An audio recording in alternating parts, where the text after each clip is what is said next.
देविका, क्या बात है, आज बड़ी रोमांटिक हो रही हो। हाँ, I am really sorry Tania, मुझे लगा देविका लेटी हुई है इधर, लेकिन तुमने देविका के कपड़े क्यों पहन रखे हैं? ओहो जीजू, फिर क्या हो गया? अब दीदी हो या मैं हो, क्या फर्क पड़ता है? और वैसे भी दीदी ना कुछ देर के लिए मार्केट गई है, तो मैंने सोचा तब तक मैं आपका ख्याल रख लेती हूँ। ख्याल रखोगी? क्या बोल रही हो तुम? साली साहिबा, आप इस घर में मेहमान हैं, हम आपका ख्याल रखेंगे, आपको ख्याल रखेंगे। हो जीजू, आप ना सच में बहुत भोले हो। एक बात बताओ, मैं यहाँ पर आपका वेट कर रही हूँ, इतने प्यार से बात कर रही हूँ, दीदी नहीं है तब भी आपका इतना ख्याल रखने की कोशिश कर रही हूँ। आपको कुछ समझ नहीं आता क्या? मैं ही समझा देती हूँ। वो क्या है ना, दीदी के सामने तो मैं ऐसी बातें कर नहीं पाती क्योंकि वो नाराज हो जाती है। मैं एक्चुअली ना आपको लाइक करने लगी हूँ। तो आप बताओ, क्या आपको ये रिश्ता मंजूर है? क्या बकवास कर रही हो तुम तानिया? तुमने ऐसी बात मेरे आगे करने की हिम्मत भी कैसे करी? मैं तुम्हें अपनी बहन की नजर से देखता हूँ और मुझे लगा कि तुम भी मुझे अपना बड़ा भाई मानती होगी। तुम हमारे बीच में ये सब बातें कैसे कर सकती हो?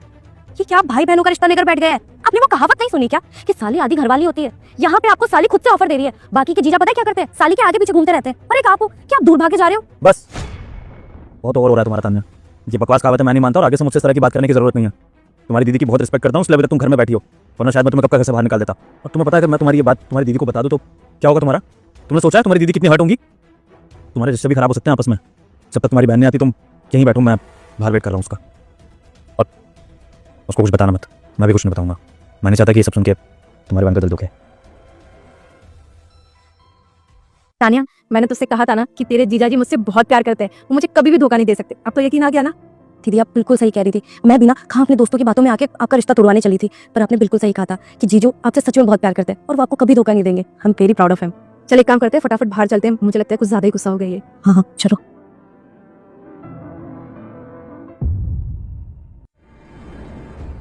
विभोर,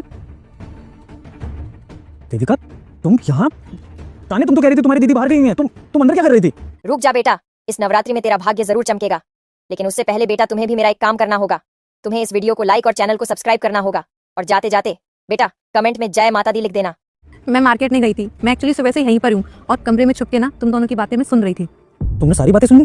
अरे एक्चुअली हुआ ये कि तानिया मेरे पास आई। तानिया ने मुझे बताया उसका एक फ्रेंड है, वो अपनी साली के साथ मिलकर अपनी बीवी को धोखा दे रहा था। तब तानिया ने कहा कि दीदी आप भी एक बार जीजू का टेस्ट ले लो। मैंने इसे कितनी बार समझाया पर इसने मेरी बात ही नहीं मानी। अब ये ना जिद पे अड़ गई, अब मैं इसे मना नहीं कर पाई, तो इसलिए आपको एक छोटा सा लॉयल्टी टेस्ट लिया था। तानिया भी एक नंबर की पागल है, बच्चों जैसे जिद करती है। पागल तानिया नहीं, पागल तुम हो जो तुम्हें अकल नहीं है। रिश्तों को इस तरह से टेस्ट लिया जाता है? अगर इस टेस्ट के चक्कर में हमारा रिश्ता खराब हो जाता तो कौन जिम्मेदार होता?